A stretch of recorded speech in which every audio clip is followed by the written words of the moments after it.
esto nos cuesta a veces. Ahora, dando una sonrisa, un saludo, un abrazo, siempre que damos es una de las... Y quisiera enfocar la reflexión en esta mañana.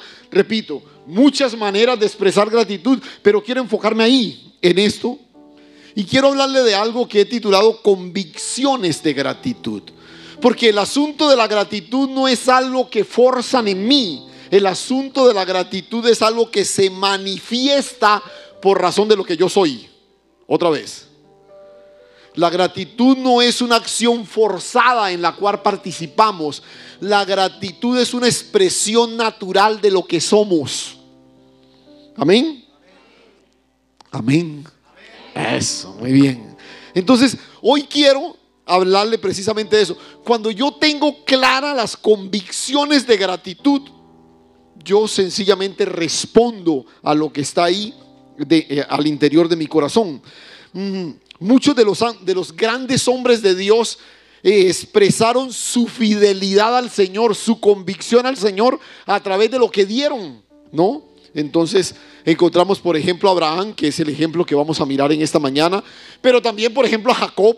Recuerda aquel episodio de Jacob cuando sale de casa y va huyendo de su hermano y llega ahí a Betel y hace un compromiso con Dios de darle a Dios la 10ª parte de todo lo que Dios le ha dado. Ese pasaje es muy interesante porque no hay una legislación alrededor de algo que hoy conocemos como el diezmo, por ejemplo, pero Jacob naturalmente lo hace por razón del encuentro que tiene con el Señor. El Israel del desierto, David, Salomón, Zaqueo, los discípulos, Lidia en el Nuevo Testamento, tantos personajes que expresaron al Señor su consagración como dando. Y mira, a ver, escúchame esto. Uno de los mejores instrumentos para medir nuestra espiritualidad es la convicción que tenemos frente a los recursos económicos. Otra vez. Uno de los mejores instrumentos para medir la espiritualidad es la manera como manejamos los recursos económicos. ¿Cómo manejo lo que Dios me ha dado? ¿Qué hago con mis recursos? ¿Cómo es la mejor forma de gastarlos? ¿Cómo debo ahorrar o cuánto debo ahorrar? ¿Cuánto debo invertir? ¿Cómo debo dar y a quiénes? Cuando yo tengo claras las respuestas a esas preguntas, escúchame, lo que se está poniendo en evidencia es mi crecimiento espiritual. Tenemos la tendencia a ver los recursos materiales como algo secular. Escúchame, en el reino no existe tal cosa. En el reino no hay lo secular y lo espiritual. No. Esa es una dimensión que funciona con el hombre natural. En el reino todo es espiritual. No los veo muy convencidos. En el reino todo es espiritual. Todo es espiritual. No, que yo vine aquí a ayudar aquí a mover una cosa. No. Todo lo que yo hago es espiritual. Porque todo lo que yo hago, lo hago ¿cómo? Para el Señor. ¿Sí? Amén. Entonces, reitero, quizás hoy parte de la reflexión en esta mañana le va a ayudar un poquito para testear, para mirar su espiritualidad y tener claras algunas cosas que yo espero que sean una convicción en su vida. Usted se va a dar cuenta hoy que no vamos a mirar nada que usted no sepa. Pero yo quiero que en esta mañana, cuando usted salga de aquí, usted salga no solamente recordando algo que sabe, sino sintiendo que es una convicción en su vida. Y le voy a decir algo ya para entrar en materia y cerrar este momento de introducción. Escúcheme. Hay una diferencia entre las convicciones y las creencias. Los cristianos tienen creencias, pero las creencias cambian. Las creencias cambian. Yo puedo sostener una creencia y de pronto, a mí me ha pasado muchas veces, a veces analizo un texto y yo reviso y digo, ay, esto es distinto a lo que yo creí toda la vida. ¿Sí? Incluso la misma escritura nos ayuda a evaluar nuestras creencias, porque las creencias son algo que yo tengo, las convicciones son algo que me tienen a mí. yo no sostengo convicciones, las convicciones me sostienen. Por eso yo quiero que usted salga en esta mañana de aquí con convicciones de gratitud frente a aquello que Dios ha hecho en nosotros. Amén. Ahora sí, acompáñeme a Génesis capítulo 22, un texto bastante conocido que usted seguramente ha recreado muchas veces en estudios, en predicaciones. Estoy completamente seguro que para ninguno es nueva esta porción de la escritura.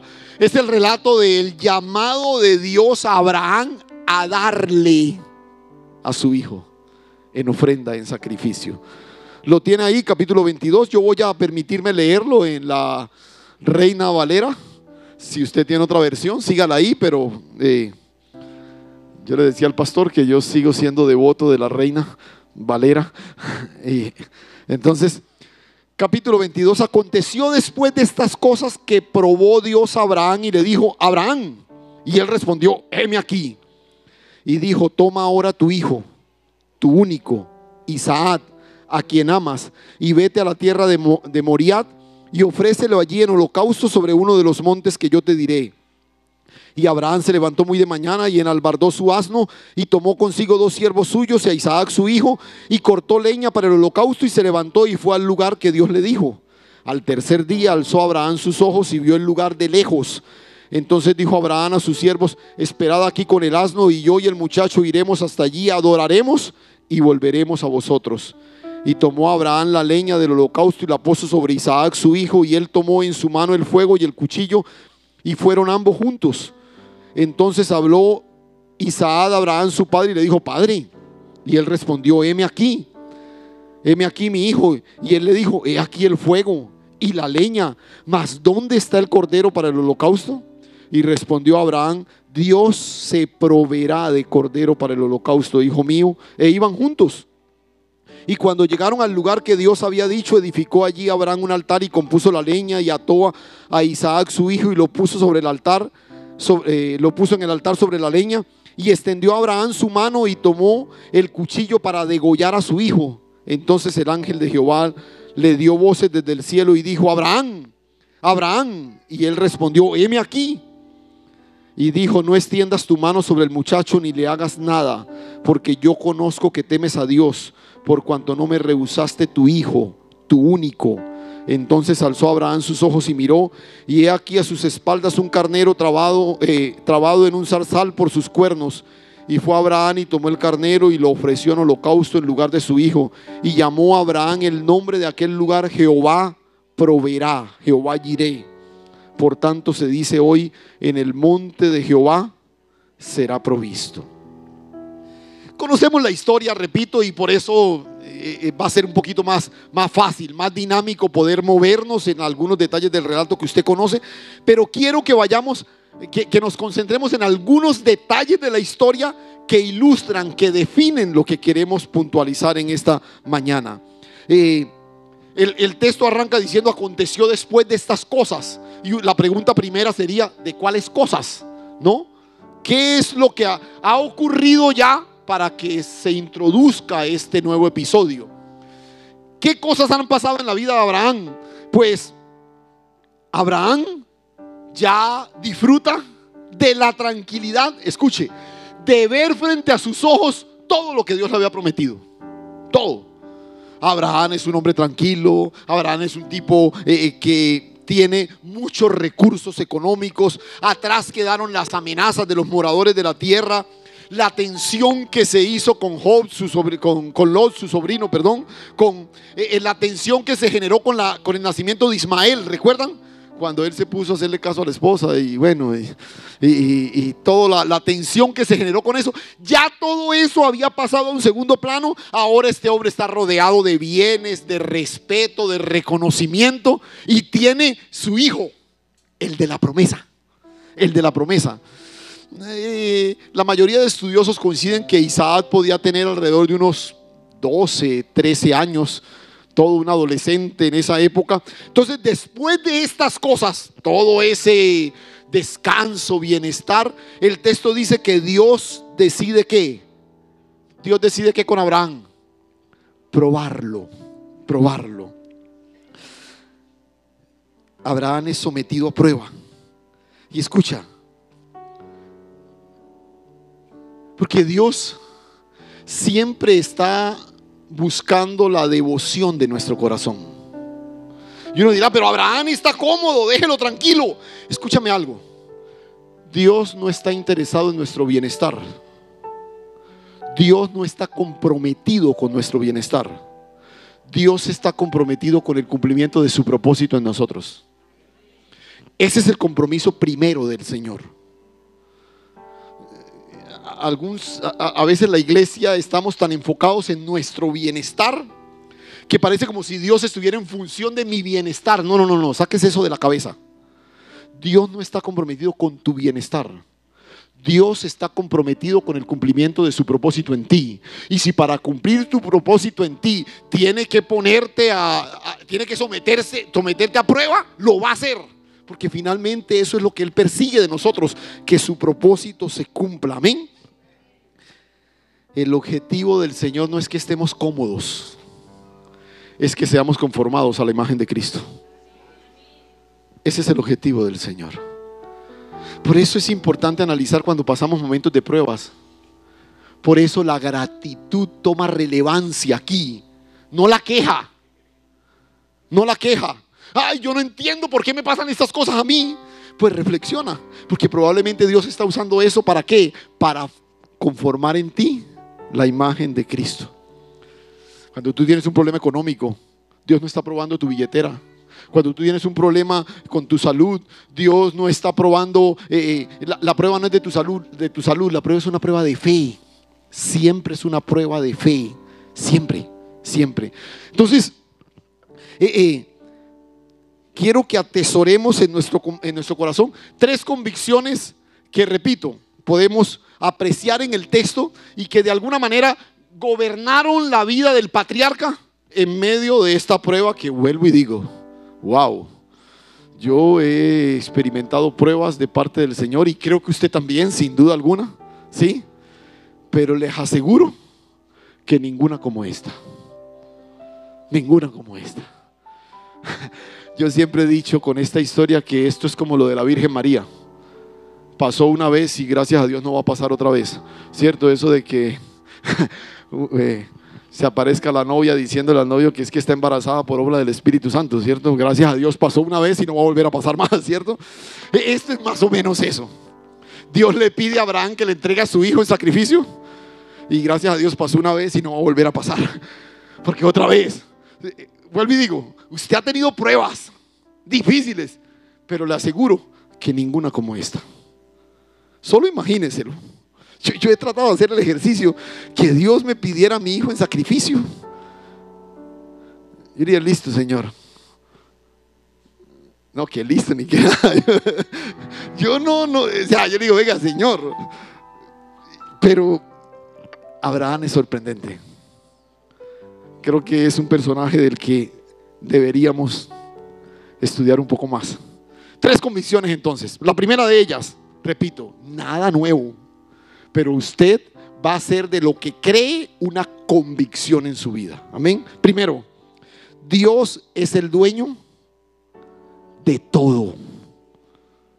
¿Cuántos lo creen? Como 10 nomás.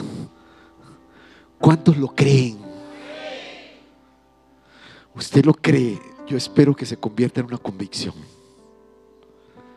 Una convicción. Dios es el dueño de todo, de todo. Cuando uno mira el texto, uno dice, bueno, ¿por qué Dios le hace a Abraham un pedido de esa naturaleza? Dice, no, ¿cómo? Abraham debió entender que Dios no le va a pedir un hijo en sacrificio y todo lo demás. Además, la misma palabra dice que no matarás. ¿Cómo Dios le va a pedir que Escuche. Ubíquese un poquitico en el progreso de la revelación. No hay ley todavía. Esto de los mandamientos y todo, Abraham no los conoce. Dios no los ha revelado todavía. Pero por otro lado, yo le puedo dar 2 razones por las cuales Abraham obedeció a Dios. La primera de ellas es que Abraham vive en un contexto pagano en el que eso es normal. Las personas ofrecen sus hijos a las deidades. Abraham está rodeado de pueblos que hacen eso todo el tiempo. Para aplacar la ira de su Dios, ofrecen a sus hijos en sacrificio. O sea, si Dios le pide eso a Abraham, Abraham dice: uy, ve, el Señor, ¿por qué le salió con estas? No, Abraham ve que todo el mundo hace eso, ¿sí? Entonces, cuando Dios le hace una petición de esa naturaleza, lo conecta con lo que todo el mundo hace. O sea, eso no es una cosa que... Pero lo segundo, escuche, es porque Abraham tiene clara esta convicción.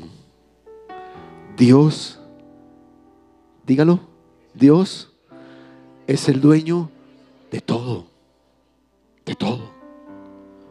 hasta de mi hijo. Dios es el dueño de todo. Dios es el único propietario de todo lo que tenemos.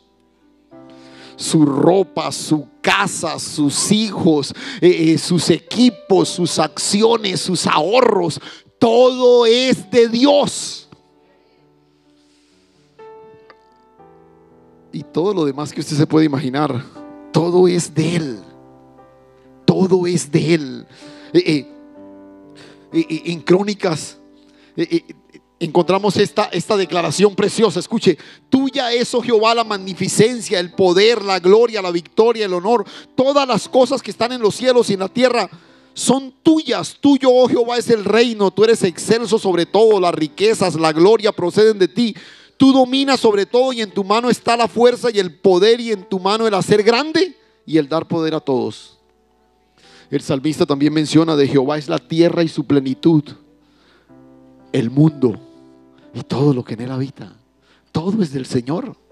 Todo. Entonces Abraham, repito, tiene esta convicción, y creo que esta es una verdad que gobierna la vida de pocos de nosotros, muy pocos en el reino. Otra vez, es algo que sabemos. Por eso le decía, esto es una declaración que ninguno de nosotros dudaría. No, Dios no, todos sabemos que esto es cierto. Todos creemos eso. Pero esta es una de esas verdades en las que difícilmente establecemos nuestra vida. Y cuando uno aprecia a Abraham, porque otra vez, ahí me sorprende que el texto siguiente dice: y Abraham se levantó muy de mañana. O sea, ¿en serio? Vea, yo no me levanto más. Después de una cosa de esa, yo no me levanto más. Digo: Señor, si no vas a cambiar la petición, pues espera que me levante. Yo no me levanto. Pero este se levantó muy de mañana. Muy de mañana. Este hombre tiene una profunda convicción de que así es. Y mira, nosotros lidiamos con nuestras posesiones. Si algo desestabiliza nuestra vida, es cuando, por ejemplo, tenemos problemas económicos, cuando atravesamos una situación de necesidad, cuando vivimos algún tipo de conflicto. Y esto lo manejaríamos con mucha más tranquilidad si esta convicción gobernara nuestras vidas. Si Dios es el dueño de todo, pues tú podrías manejar las cosas entendiendo que sencillamente eres administrador de lo que Dios te ha dado. Entonces, ¿por qué te angustias porque se te dañó el carro? Sencillamente dile: Señor, se te dañó, hay que arreglarlo, porque Él es el dueño. ¿Ves cómo cambia la perspectiva? La angustia de que si esto es mío y se dañó, ¿cómo lo arreglo? Entonces, en últimas, cuando algo se pierde, Dios no lo quiera, nos lo roban, Dios mío, mira lo que perdí. No perdiste nada, tú no eras dueño de nada. Tenemos que ser fieles administradores de lo que Dios nos ha dado, pero yo debo vivir con esta convicción. Resultaba traumático la orden al patriarca de levantarse, pero tanto él como su esposa lo tenían claro, porque luego Hebreos nos dice que también Sara participó de esa ofrenda. Y Y el sistema en el que nosotros estamos nos empuja todo el tiempo a la acumulación egocéntrica de bienes, de propiedades, de todo lo demás. Pero por favor, que nunca se te olvide quién es el verdadero dueño de todo lo que disfrutamos. Y esto le da un nuevo sentido de deleite a lo que tenemos. Porque es que es algo que no es nuestro, pero su dueño nos permite disfrutarlo como si lo fuera. ¿Sí ves? Entonces, disfrútalo. En esta prueba a la que Abraham fue expuesto, Dios quiso llegar al interior de su corazón. Vea, Abraham tenía muchas cosas para darle a Dios y no hubiera dudado en entregárselas. Y Dios sabía exactamente dónde podía tocarlo para tratar de ver lo que había en su corazón. Porque otra vez Abraham podía y tenía cómo negociarle al Señor. Uy, Señor, mi hijo, yo tengo mucho ganado, Señor, mañana te lo ofrezco todo. No, es tu hijo, Abraham. No, Señor, pero yo tengo tierras, mañana te las pongo, las entrego. Señor, yo creo que Abraham esperó tanto ese hijo que hubiera negociado hasta: Señor, si tú quieres te entrego mi vida. Qué sé yo, un brazo, una pierna, te encimo la suegra, alguna cosa, ¿cierto? Pero mi hijo no, mi hijo no. Esa es otra versión.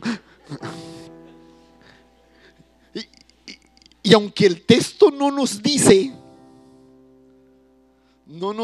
que Abraham haya negociado, sí hay algo que nos permite ver que parece que Abraham tenía la intención de hacerlo. Mira el versículo 2. Y dijo: toma ahora tu hijo. ¿Cuál hijo? Porque Abraham tenía otro hijo.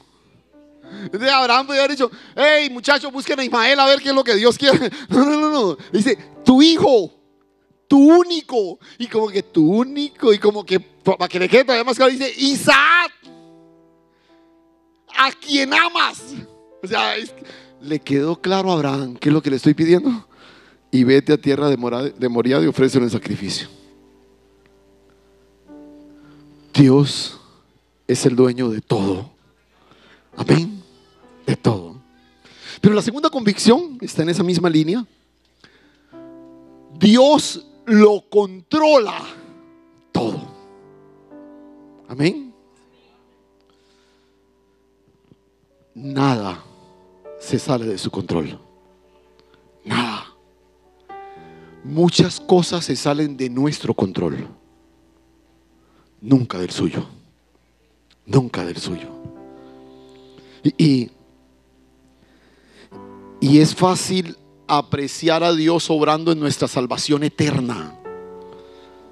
Es fácil pensar en que Dios está en el cielo reservando un lugar para nosotros, o que ya lo ha hecho, ¿cierto? Es fácil, ver al Señor obrando en nuestras macroenfermedades, en nuestros problemas gigantescos y todo lo demás. Pero a veces nos cuesta trabajo ver a Dios al control de las cosas cotidianas que nos ocurren. Como por ejemplo, que nos pare un guarda de tránsito. Nos cuesta trabajo ver a Dios obrando en las cosas cotidianas que nos ocurren. Mire lo que pasó esto y lo otro. Escúchame, Dios lo controla todo. Todo está bajo el control del Señor. Abraham decide moverse en obediencia. ¿Qué cosas podrían pasar por la mente del patriarca cuando Dios le hace esa petición? Y esto sí. Pero él entiende que Dios tiene el control de todo. Escúchame. Abraham no sabe lo que va a pasar, pero sabe que Dios tiene el control. Usted no sabe lo que va a pasar mañana. Usted no sabe cuál va a ser el desenlace de esa deuda que tiene en el banco. Usted no sabe qué va a ocurrir con su hijo que está lejos. Usted no sabe. Pero usted necesita descansar en que Dios tiene el control. Dios tiene el control. Y escucha, porque aquí viene la respuesta a la convicción. Si Dios tiene el control de todo, mi única opción frente a lo que Dios dice, ¿qué es?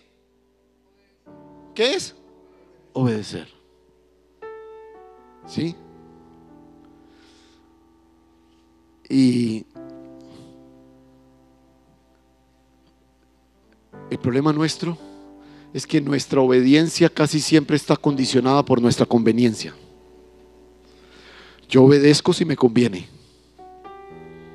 Probablemente salir de su sobrino, bueno, Abraham obedeció, ¿sí? Incluso salir de Ismael, despedirlo de casa, también debió ser muy doloroso. Pero solo piense en lo que implicaba esta orden de parte de Dios. Pero escúchame, la obediencia no puede ser determinada por la conveniencia o por mi bienestar. La obediencia no está determinada por la situación. La obediencia es la impronta de nuestra santificación. Es la marca de nuestra consagración. No nos consagramos por lo bonito que cantamos, por la manera como levantamos las manos y todo. Nuestra consagración solo se sella a través de la obediencia. De la obediencia.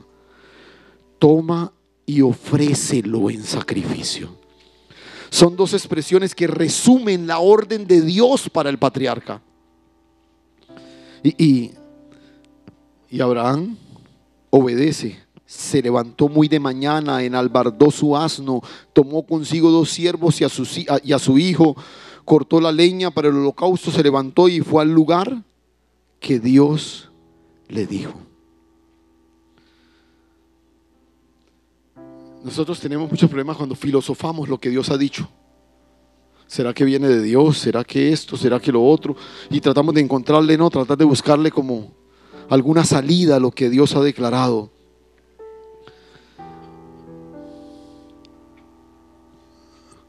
Nosotros tendemos a ser fieles en medio del bienestar, pero nos cuesta trabajo ser fieles en medio de los momentos de agitación. Cuando tú tienes esta convicción, no importa la situación que vives, tú puedes declarar por razón de lo que Dios, tú puedes descansar por razón de lo que Dios ha dicho. Mire un caso paradójico en la Escritura, casi que medio chistoso. Darío, el rey de Persia, no puede dormir por la orden que dio. Está en su cama rodeado de lujos y no puede dormir. Esa misma noche, Daniel está en medio de un foso infestado de leones y durmió tranquilo. Ahí está la diferencia de quienes descansan por convicción en lo que Dios ha dicho. Él tiene el control. No importa si está rodeado de leones, de amenazas, de dificultades, de luchas. El cuidado de Dios está sobre ti, aleluya. Él es tu pastor y nada te falta, gloria a Dios. Tú puedes descansar tranquilo.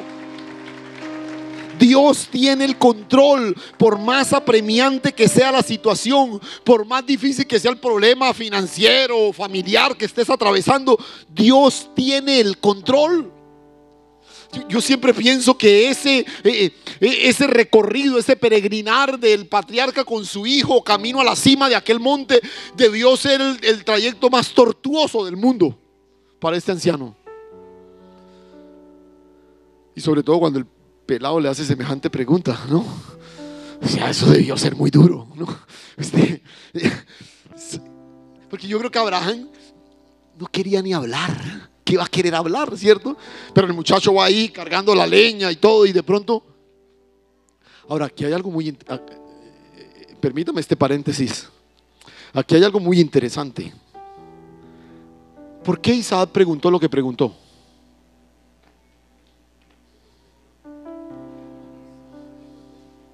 Puede ser, pero ¿por qué? Por eso, sí, no había cordero, sí, pero ¿por qué hizo esa pregunta? Porque indudablemente no era la primera vez que acompañaba a su padre a ofrecer sacrificio a Dios. Permite que tus hijos te vean ofreciendo sacrificio a Dios, para que crezcan entendiendo que eso debe gobernar sus vidas. O sea, Isaac lo sabe. Y él va ahí de pronto. O sea, yo siempre pienso, esta pregunta debió taladrar el corazón de aquel anciano. Papá, aquí va la leña y el fuego y el cordero. Y el papá le dice: mijo, diga me. No, mentira. No le dijo eso, pero me debió ser. Pero otra vez, escuche, Abraham no conoce el desenlace, pero conoce la soberanía de su Dios y descansa en él. Y tercera y última convicción. Entonces recuerde, ¿cuál es la primera? No, pero dígalo como si lo creyera. Por lo menos empecemos por ahí, ¿cierto? Primero, ¿cuál es? De todo. Segunda, Dios tiene el control de todo. Y la tercera, no lo he dicho, espere. Dios lo provee todo. Amén. Dios lo provee todo. Dios es el proveedor de todo. No solo es el dueño, no solo lo controla, sino que provee lo que sus hijos necesitan. Aleluya. Esto es lo que Pablo le declaró a los hermanos en Filipos: mi Dios pues suplirá todo lo que os falta conforme a sus riquezas en gloria en Cristo Jesús. Escúcheme, por favor. Sáquese de la cabeza que usted es un necesitado. Usted no es un necesitado. Usted es bendecido con toda bendición en Cristo. Aleluya. Usted es bendecido con toda bendición en Cristo. Entienda la diferencia. Nosotros podemos vivir episodios de necesidad. Podemos tener momentos de necesidad. Pero nosotros no somos necesitados, porque la necesidad es una condición, necesitado es una identidad, y usted es hijo del Rey de Reyes y Señor de Señores. Esa es su identidad. ¿Entiende la diferencia? Amén. ¿Nota la diferencia? No somos. Esto es lo que Pablo le recuerda a los hermanos en Filipos. A veces los faltantes nos llenan de preocupación. A veces los faltantes nos roban la paz, porque no entendemos que Él es nuestro proveedor. Necesitamos descansar en esa verdad. La dolorosa obediencia de Abraham lo lleva a la cima de aquel monte: el altar, la leña, el diálogo con su hijo. Escuche, Isaac lo sabía. Y cuando uno lee este episodio, tiene la tendencia a desestimar la ofrenda de Isaac. Porque si bien es cierto, es Abraham quien entrega a su hijo, es finalmente Isaac quien se entrega voluntariamente. Porque yo le cuento una cosa: si Isaac, yo creo que en la cima del monte llegó un momento en que Abraham sentó a su hijo y le contó, y su hijo tuvo que voluntariamente. Porque yo le cuento una cosa: si Isaac no quiere, a esta hora ese viejito estaría correteándolo todavía.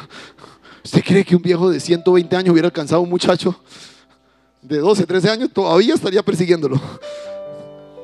Pero Isaac se entrega. Se entrega. Y ya tenemos ahora el cuadro completo. Ahí está Dios midiendo, probando el corazón del patriarca. Abraham hubiese podido entregar su vida por su hijo si fuera necesario. Y está ahí, ata las manos del muchacho, los pies, lo pone sobre el altar, levanta su mano con el objetivo de degollar a su hijo. Seguramente la otra mano corrió la barbilla hacia atrás, y cuando está a punto de bajar su mano, Dios interviene. No extiendas tu mano sobre el muchacho ni le hagas nada, porque ya conozco que temes a Dios. Y ojo, ya vamos a concluir. Pero quiero que observe el detalle central en el marco de nuestra reflexión esta mañana. Mire el verso 12 otra vez. No extiendas tu mano sobre el muchacho ni le hagas nada, porque ya conozco que temes a Dios. ¿Por qué? ¿Por qué Dios llega a la conclusión de que Abraham le teme? ¿Por qué? Obedeció, sí. Pero específicamente, ¿qué dice el texto? ¿Cuál fue la expresión de su obediencia? ¿Qué dice el texto? Miren el texto. La parte final del verso 12. Porque no me rehusaste a tu hijo, tu único. No me rehusaste a tu hijo. Recuerde que le dije al iniciar que nuestra actitud frente a las cosas materiales es el mejor termómetro de nuestra espiritualidad. No me rehusaste a tu hijo, tu único.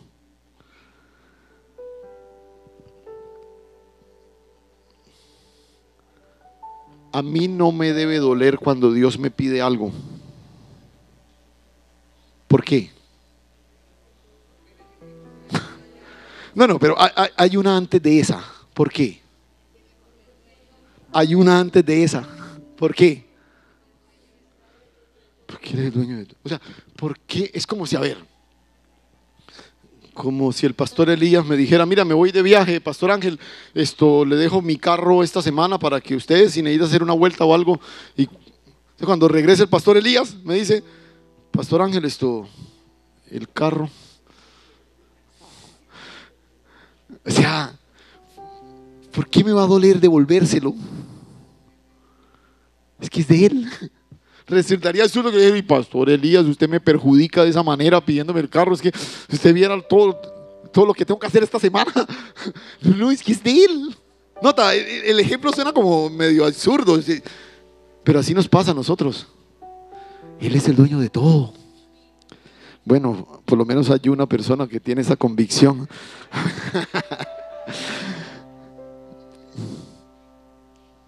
Dios quería probar el corazón de Abraham.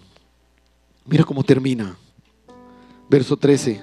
Alzó Abraham sus ojos y había un carnero allí trabado en el zarzal. Lo pone sobre el holocausto en lugar de su hijo. Escucha. Esta es la primera vez en la escritura que se revela Jehová como proveedor. Diré. ¿Cuándo recibo revelación del Dios que provee? ¿Cuándo? Cuando no tengo problemas en entregarle lo que Él me pida. Mi vida, mi tiempo, mis recursos, mi familia, todo es de Él. Todo es de Él. Y ahora el patriarca levanta los ojos y puede ver la provisión que siempre estuvo ahí. Siempre estuvo ahí. En la cima de aquel monte estaba la provisión para el sacrificio. Pero ¿cuándo la vio? Cuando él estuvo dispuesto a obedecer entregando. A obedecer entregando. Y mira, hay uno de los textos que yo recuerdo que este texto a mí me marcó de niño. Y en mi inocente mentalidad infantil, yo viví como, de verdad, un descanso espectacular que he disfrutado hasta hoy. Un texto que seguramente usted conoce, ahí en el Salmo 37, a la altura del verso 25, dice: joven fui y he envejecido y no he visto justo desamparado. ¿Había escuchado este texto antes? Yo recuerdo que de niño yo lo escuché. No, recuerden que marco y todo. Pero cuando yo escuché ese texto por primera vez, yo dije: ¡ah! Claro. Y créame esto, desde ese día yo crecí entendiendo que yo nunca iba a tener problemas económicos. Seguramente iba a tener algunas, pero Dios siempre iba a ser mi proveedor. Y otra vez, era un niño. Pero yo escuché ese texto: joven fui y envejecido y no he visto justo desamparado. Dice: yo nunca conocí un hombre más justo que mi padre. un hombre que inspiró mi vida por su rectitud, Entonces yo decía, wow, esa es mi herencia, esa es mi herencia. Y esta es la manera como garantizamos la provisión de nuestros hijos. Escuche esto. Dios detiene a Abraham. No tomes la mano de tu hijo, no quites la vida de tu hijo. Y le dice, de cierto te bendeciré, te multiplicaré a tu descendencia como las estrellas del cielo y como la arena que está a la orilla del mar.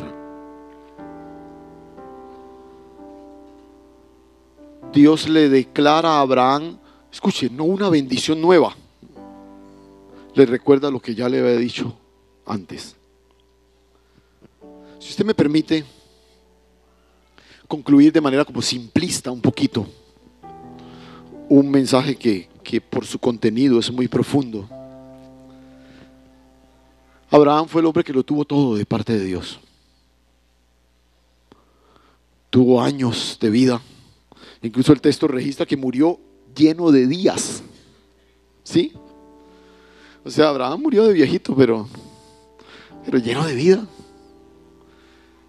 Fue el heredero de todas las promesas de Dios, bienes y todo lo demás. Abraham lo tuvo todo. ¿Por qué lo tuvo todo? Escuche, ¿sabe cuál es la clave para tenerlo todo? No rehusarle nada. Por eso te decía, puede sonar muy simple. Ahora conozco que me temes, porque no me rehusaste tu hijo, tu único. La clave para tenerlo todo es no rehusarle nada. Cuando Dios te pide algo, no es porque esté envidioso del bienestar que estás disfrutando, es porque quiere probar tu corazón. Porque quiere hacer en ti lo único que realmente es valioso en nuestras vidas, que seamos conformados a la imagen de Él. Y yo quisiera en esta mañana, en el marco de esta celebración preciosa, invitarte a que cambies completamente tu perspectiva frente al desafío de dar. Otra vez, no solamente en el marco de una celebración congregacional como estas, sino en todo escenario donde Dios te plante. Porque si algo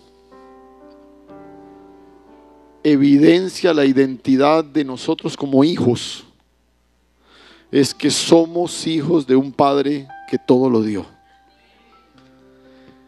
Esa escena de un padre acompañando a su hijo, cargando sobre su hombro la leña de su propio sacrificio, se repetiría muchos años después.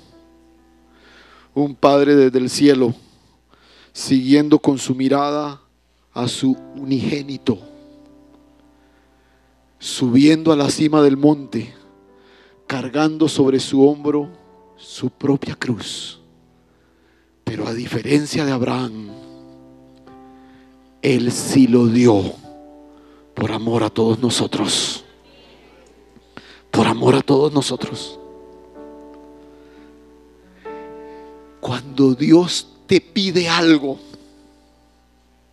es porque Él ya te lo dio todo.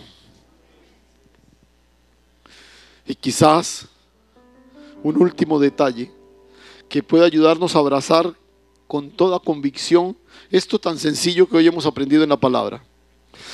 La gran mayoría de nosotros, cuando está desafiado a dar, tenemos una frase que incluso la hemos espiritualizado: es que yo no siento. Deje que Dios ponga el sentir en mi corazón. No, nosotros no damos porque sentimos. Se lo voy a comprobar. En Hebreos 11, a la altura del verso 17, y quiero que piensen esto porque vamos a orar sobre esto. Escuche. Por la fe, Abraham, cuando fue probado, ofreció a Isaac.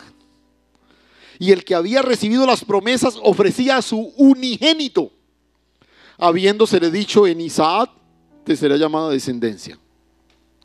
Aquí viene lo impactante. ¿Usted qué cree que Abraham estaba sintiendo? O sea, sáquese eso de la cabeza. Nosotros no vivimos un evangelio emocional. Escuche, pensando que Dios es poderoso para levantar aún de entre los muertos, de donde en sentido figurado también le volvió a recibir. Abraham no ofrendó sintiendo. Abraham ofrendó pensando que Dios es poderoso. Que Dios es poderoso.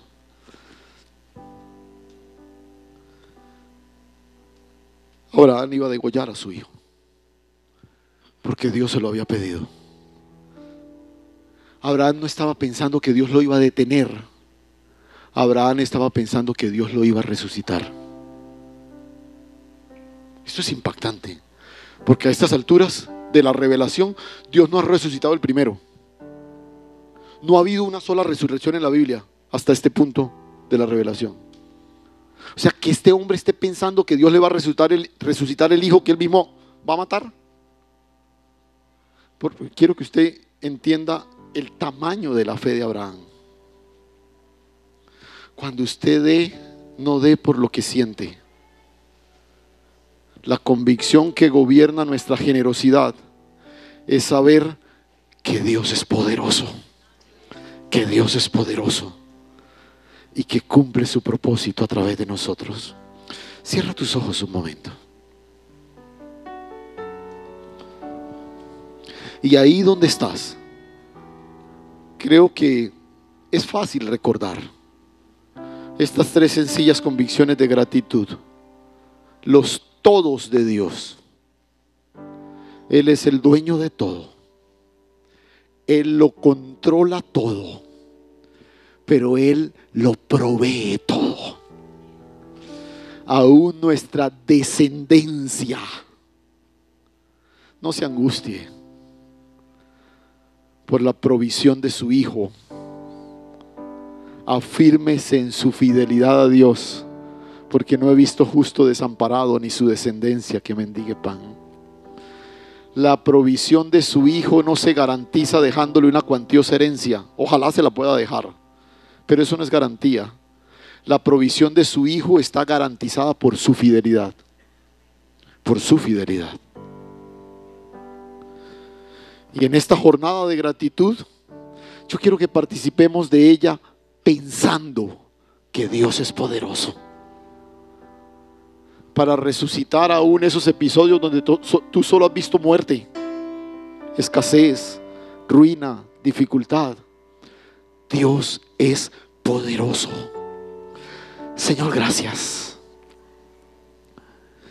Hoy, una vez más, afirmados con toda convicción en lo que tú has dicho, descansamos en la grandeza de tu poder, de tu soberanía, de tu generosidad, Señor.